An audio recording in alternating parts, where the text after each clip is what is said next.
लग्नानंतर होईलच प्रेम या मालिकेच्या पुढील काही येणाऱ्या भागांचे अपडेट जाणून घेऊया आपल्या आजच्या या व्हिडिओमध्ये. चला तर मग मित्रांनो, अजिबात वेळ वाया न घालवता सुरुवात करूया आपल्या या व्हिडिओला आणि जाणून घेऊया मालिकेच्या पुढील काही येणाऱ्या भागांचे अपडेट. तर इथे आपण पाहणार आहोत की कशा पद्धतीने रम्याला चॅलेंज हरवत काव्या मारणार बाजी आणि करणार पार्थ बरोबर romantic candle light dinner date. आता नेमकं हे सगळं कसं घडतं हे जाणून घेऊया या व्हिडिओमध्ये. तर दुसऱ्या बाजूला धनंजयच्या नाकावर टिचून नंदिनी जीवाला घरात घेऊन जात पत्नीचं कर्तव्य पार पाडत जीवाची घेणार काळजी. तर आता आपण इथे पाहतोय की पार्थ हा अवॉर्ड फंक्शनला अवॉर्ड घेण्यासाठी गेलेला असतो आणि लकीली आता अवॉर्ड हे पार्थलाच मिळतं. आता पार्थचं जेव्हा नाव येतं पार्थ खूपच खुश होतो आणि पार्थ अगदी आवडीने कौतुकाने अवॉर्ड घ्यायला जातो. आता पार्थ अवॉर्ड घेतो हातामध्ये तेव्हा तो खूप खुश असतो. तर हे सगळं काही रम्या लाईव्ह बघत असते. आता पार्थला अवॉर्ड मिळताना बघून रम्याला सुद्धा खूपच आनंद झालेला असतो. मग लगेचच आता रम्या ही धावत पळत खाली नाचत ओरडत गात येते आणि म्हणत असते, आई आई आई आई अगं कुठे आहेस तू, आई लवकर ये ना. अगं पार्थला अवॉर्ड मिळालं. फायनली पार्थ टॉप 30मधून टॉप 20पासून टॉप 1ला आला आहे. येस, पार्थ ग्रेट आहे, पार्थ अमेझिंग आहे, पार्थ माइंड ब्लोईंग आहे. पार्थनं हे सगळं डिझर्व करतो. आता ना आज संध्याकाळी पार्थ घरी आला ना की मी आणि पार्थ मस्त डिनरला जाणार आहोत. मी आणि पार्थ छान मस्त एन्जॉय करतो. मी आणि पार्थ मस्त सेलिब्रेट करतो, पार्टी करतो. आता मी आणि पार्थ हे करतो, मी आणि पार्थ ते करतो असं रम्या जेव्हा बोलत असते तेव्हा काव्या तिच्या मागे शांतपणे उभी राहून हे सगळं तिचं बोलणं ऐकत असते. मग काव्या रम्याच्या समोर येते आणि रम्याला म्हणते, रम्या काय म्हणालीस तू आणि देशमुख, तुम्ही दोघंजणं डिनरला जाणार? देशमुख तुझ्याबरोबर डिनरला येतील असं वाटतं का गं तुला रम्या? हे बघ रम्या, माणसाने स्वप्न बघावी पण आहे ना माणसाने ऐपतीप्रमाणे स्वप्न बघावी. म्हणजे थोडक्यात म्हणायचं झालं ना तर हातपाय बघून पांघरून हातपाय पसरायचे असतात असं म्हणतात. आता तू ठरव बाबा. त्याबरोबर रम्या म्हणते, ए काव्या गप्पा, उगाचच्या उगाच माझ्या चांगल्या मूडची वाट लावू नकोस, कळलं ना? आणि मी हातपाय कधी पसरायचे आणि कधी नाही हे मला तू शिकवायची गरज नाही आहे. तो एवढूसा बोका काय कापला असं तुला वाटलं तर एवढी मुळूमुळू रडत बसलीस. तू काय मला हुशारीच्या बाता शिकवणार गं? त्यावर काव्या म्हणत असते, रम्या लिहून घे माझ्याकडनं, आज काहीही झालं ना तरी पार्थ देशमुख तुझ्याबरोबर डिनरला येणार नाही. उलट जर मी त्यांना म्हटलं ना की पार्थ आपण डिनरला जाऊया तर ते माझ्याबरोबर डिनरला येतील. सॉरी हां, डिनरला नाही, रोमॅन्टिक कॅन्डल लाईट डिनर डेटला माझ्याबरोबर येतील देशमुख, कळलं ना? त्यामुळे उगाचच्या उगाच खोटी स्वप्न बघू नकोस. त्यावर रम्या म्हणते, तुझ्याबरोबर आणि पार्थ. त्यावर काव्या म्हणते, अरे माझ्याबरोबर आणि पार्थ म्हणजे माझ्याच बरोबर येणार, ते बायको आहे ना मी त्यांची, हे बघ माझं मंगळसूत्र. त्यावर लगेचच रम्या म्हणते, ठीक आहे बघूया ना पार्थ नक्की डेटवर कोणाबरोबर जातो, ते तुझ्याबरोबर का माझ्याबरोबर. लागली बेट. जर पार्थ माझ्याबरोबर डेटला आला ना तर मी जे सांगेन ते तुला करावं लागेल आणि जर पार्थ तुझ्याबरोबर डिनरला आला तर तू जे म्हणशील ना ते मी करेन, ठरलं? त्यावर काव्या म्हणते, बघ हा रम्या, नाही म्हणजे जर तुला स्वतःहूनच हारण्याची एवढी घाई लागली असेल तर मग मी सुद्धा काही करू शकत नाही. ठीक आहे, आता तू जर एवढं हारायचं ठरवलंच आहेस, स्वतःहूनच बोलत आहेस तर मी तरी काय बोलणार. चालेल, तू म्हणशील तसं. बघूया आज देशमुख तुझ्याबरोबर जातात की माझ्याबरोबर. त्यानंतर मग आता काव्य आणि रम्या दोघीही पार्थची वाट बघू लागतात. आता बघता बघता पार्थ संध्याकाळी घरी येतो. पार्थ घरी आल्यावर सगळ्यांनाच खूप कौतुक वाटत असतं पार्थचं. मालिनी काकू सगळ्यात आधी पार्थला जवळ घेतात आणि शुभेच्छा देतात. त्याबरोबर पार्थ मालिनी काकूंना नमस्कार करतो आणि आई हे सगळं तुझ्यामुळे आणि बाबांमुळेच तर शक्य झालं आहे ना असं म्हणतो. त्यानंतर मग लगेचच वसू आत्या पार्थला कॉंग्रॅच्युलेट करते. पार्थ तिचे सुद्धा आभार मानतो. मग पिहू, श्रेया त्याचबरोबर सगळेच जण पार्थला एक एक करून विश करतात. मग आता काव्यसुद्धा पार्थला त्याच्या या यशाबद्दलच्या शुभेच्छा देते. पार्थ सगळ्यांनाच थँक्यू सो मच असं म्हणतो. त्यावर रम्या म्हणत असते, पार्थ पार्थ पार्थ ऐक ना प्लीज, अरे एवढी मोठी अचीवमेंट अचीव केली आहेस तू, तर मग मी असा विचार करते आहे की आपण दोघं ना मस्त रात्री जेवायला जाऊया बाहेर. तुला आठवतं आहे आपण जेव्हा कॉलेज करत होतो तेव्हा आपलं फेवरेट हॉटेल होतं हॉटेल ग्रीन प्लाझा, तिथे जाऊया आज. मस्त छान दोघं एकत्र जेवूया, एन्जॉय करूया, जुन्या आठवणींना उजाला देऊया. तुझ्या या सक्सेसची तेवढीच पार्टीही होईल. त्यावर सक्सेस पार्टी हा शब्द ऐकूनच पार्थला नको वाटतं आणि पार्थ म्हणतो नाही नको, इट्स ओके रम्या, आणि तसंही तुझ्या एकटीबरोबर बाहेर मी डिनरला जाणं बरोबर दिसणार नाही, त्यामुळे प्लीज नको. त्यावर रम्या म्हणते, अरे पार्थ पण त्यात काय, आपण चांगले मित्र आहोत की. त्यावर पार्थ म्हणतो तरीही, आणि मग तो तिकडनं निघून जातो. आता सगळेच जण तिकडनं निघून गेल्यावर काव्या रम्याला म्हणते, बघितलंस ना, मी आधीच म्हटलं होतं पार्थ तुझ्याबरोबर येणार नाही म्हणून, पण तुला स्वतःहूनच तोंडावर पडण्याची खूप हौस होती. असो, आता पार्थने जर तुला नकार दिलेलाच आहे तर मी जाऊन एकदा प्रयत्न करते. नाही म्हणजे माझ्याबरोबर ते येतीलच याची मला खात्री आहे, पण तरीही तुला दिलेलं चॅलेंज जिंकायचं असेल तर पार्थना बरोबर घेऊन जावं लागेल ना. मग पार्थ माझ्याबरोबर यायला तयार होतील की नाही, होतील की नाही, होतील की नाही असा विचार करत करत काव्या आता पार्थच्या रूममध्ये येते आणि पार्थला म्हणते, देशमुख तुम्हाला हे एवढं मोठं ॲवॉर्ड मिळालं, खरंच खूप मोठी आणि चांगली गोष्ट घडली आहे, यासाठी तुमचे मनपूर्वक आभार, खूप खूप खूप कॉंग्रॅच्युलेट. पण देशमुख तुम्हाला एवढं मोठं ॲवॉर्ड मिळालं आहे, त्याचं जर काही सेलिब्रेशन केलं नाही तर काही मज्जा नाही येणार. म्हणून मी काय म्हणते, आपण ना एक काम करूया, आपण मस्तपैकी तुम्हाला मिळालेल्या ॲवॉर्डचं सेलिब्रेशन करूया. म्हणजे हॉटेल ग्रीन प्लाझामध्ये तुम्हाला जायचं नसेल ना तर काहीच हरकत नाही.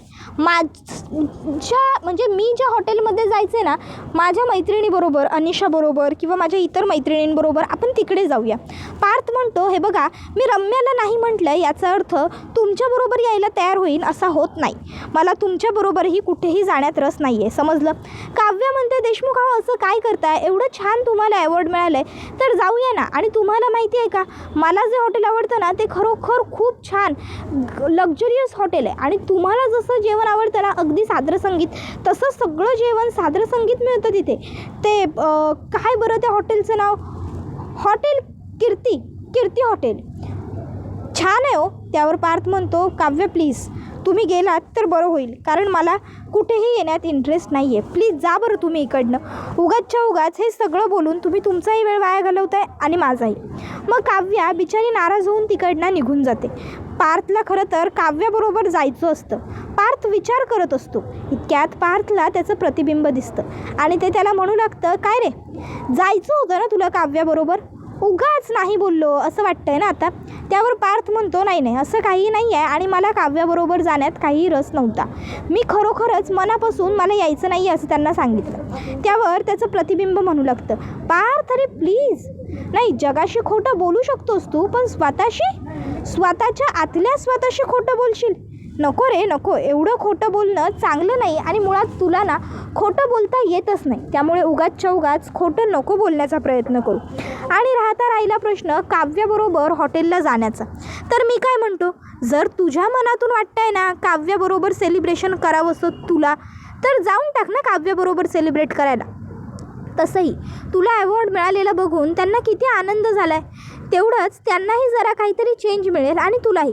रोजची किटकिट, वाद, भांडणं, रुसवा फुगवा, चिडणं या सगळ्यामध्ये तुमचं दोघांचंही हसू हरवून गेलं आहे. ते हसू तुम्हाला त्या बहाण्याने परत मिळेल. तुम्हा दोघांमध्ये जरा मोकळं वातावरण तयार होईल, म्हणजे मोकळं बोलाल एकमेकांबरोबर, मन तुमचं हलकं होईल. मग पार्थही विचार करतो की हो हे सगळं बरोबरच आहे, ठरलं, मी काव्यांबरोबर जातो आहे डिनरला. आणि मग आता पार्थ काव्याकडे येतो आणि काव्याला सांगतो, काव्या डिनरला जायचं म्हणत होतात ना तुम्ही, कुठलं हॉटेल, कीर्ती ना, ठीक आहे मी गाडी काढतो, तुम्ही पटकन या, मी वाट बघतोय तुमची गाडीजवळ. एवढं बोलून पार्थ तिकडनं चाललेलं असतो. काव्याला तर खरंच वाटत नसतं की चक्क पार्थ तिला हॉटेलला जाऊया असं म्हणतोय. काव्या म्हणते, देशमुख तुम्ही खरं बोलताय रिअली, त्यावर पार्थ म्हणतो खोटं बोलायला पार्थ देशमुखला आवडत नाही. त्याबरोबर काव्या म्हणते love you love you love you Deshmukh, love you so much. तुम्ही ना जे बोललाय ना त्याने मला खूप भारी वाटते. मी एक काम करते, मी पटकन जाते, 5 मिनटात आवरते आणि चटकन येते. हां, आणि मग काव्य लगेचच आता आवरायला येते. काव्या सुंदर छान नटते, सजते, तयार होते आणि आरशात बघून स्वतःला म्हणते वाव, आज देशमुखांची विकेट पडणार मला बघून. आणि मग ती पार्थबरोबर जात असताना तिला रस्त्यात रम्याची आठवण येते. मग काव्या रम्याच्या खोलीत येते आणि रम्याला सांगते, रम्या कशी दिसते मी? सुंदर दिसते ना? नाही गं, म्हणजे काय आहे ना, मी आणि देशमुख म्हणजे डेटला जातो आहे ना, छान दिसायला हवं म्हणून विचारते. छान दिसते ना मी? ही माझी साडी सुंदर आहे ना? आणि म्हणजे पदर वगैरे व्यवस्थित घेतला आहे ना मी? काही कमी राहिलं असेल तर सांग हां. त्यावर लगेचच रम्या म्हणते, काव्या तुला काय वाटतं, तू मला जळवायला उगाचच्या उगाच काहीतरी खोटं नाटं सांगशील आणि माझा विश्वास बसेल का? हे बघ, मला अगदी व्यवस्थित माहिती आहे. काहीही झालं ना तरी पार्थ तुझ्याबरोबर लंचला काय डिनरला काय कुठेच कधीच येणार नाही. कारण एकदा तू जो काही पार्थचा विश्वासघात केला आहेस ना, तो पार्थच्या चांगलाच वर्मी बसला आहे घाव. त्यामुळे पार्थ तुला या जन्मात तरी माफ करणं शक्य नाही आहे. तू उगाचच्या उगाच खोटं बोलू नकोस माझ्याशी. इतक्यात पार्थच आता पुन्हा आत येतो आणि काव्याला हाका मारतो. काव्या, काव्या कुठे राहिलात? किती वेळ लागतोय तुम्हाला? आवरा पटपट, कधीपासून थांबलोय मी. त्याबरोबर हो हो आले असं म्हणत काव्या खाली येते. खरोखरच काव्य इतकी सुंदर दिसत असते की पार्थ काव्याकडे बघतच राहतो आणि ते दोघं तिकडनं जाऊ लागतात. तर इकडे रम्या विचार करते, म्हणजे खरोखर पार्थ हिला हाका मारतोय, म्हणजे हिच्याबरोबर जायला तयार झाला की काय? बघायला पाहिजे. मग रम्या लगेचच बाहेर येऊन बघते तर काय, पार्थ आणि काव्या एकत्र घराबाहेर पडत आहेत. आता रम्याला पार्थ आणि काव्याला असं एकत्र बाहेर जाताना बघून खूपच जास्त जेलेसी होत असते, राग येत असतो. रम्याचा इगो दुखावलेला असतो, पण रम्याजवळ गप्प राहण्यावाचून दुसरा कुठलाही पर्याय नसतो. कारण आता रम्याला वाटत असतं की हा पार्थ असा कसा आहे, ह्या काव्याने याला एवढा त्रास दिला, याचा विश्वासघात केला, याला फसवलं, तरीही याचं हिच्यावर प्रेम आहे. पण मी लहानपणापासून आतापर्यंत याच्यावर फक्त प्रेम करत आली आहे, याच्या आनंदाचा, याच्या भल्याचा विचार केला आहे, आणि हा मात्र माझ्याशी असा का वागतोय?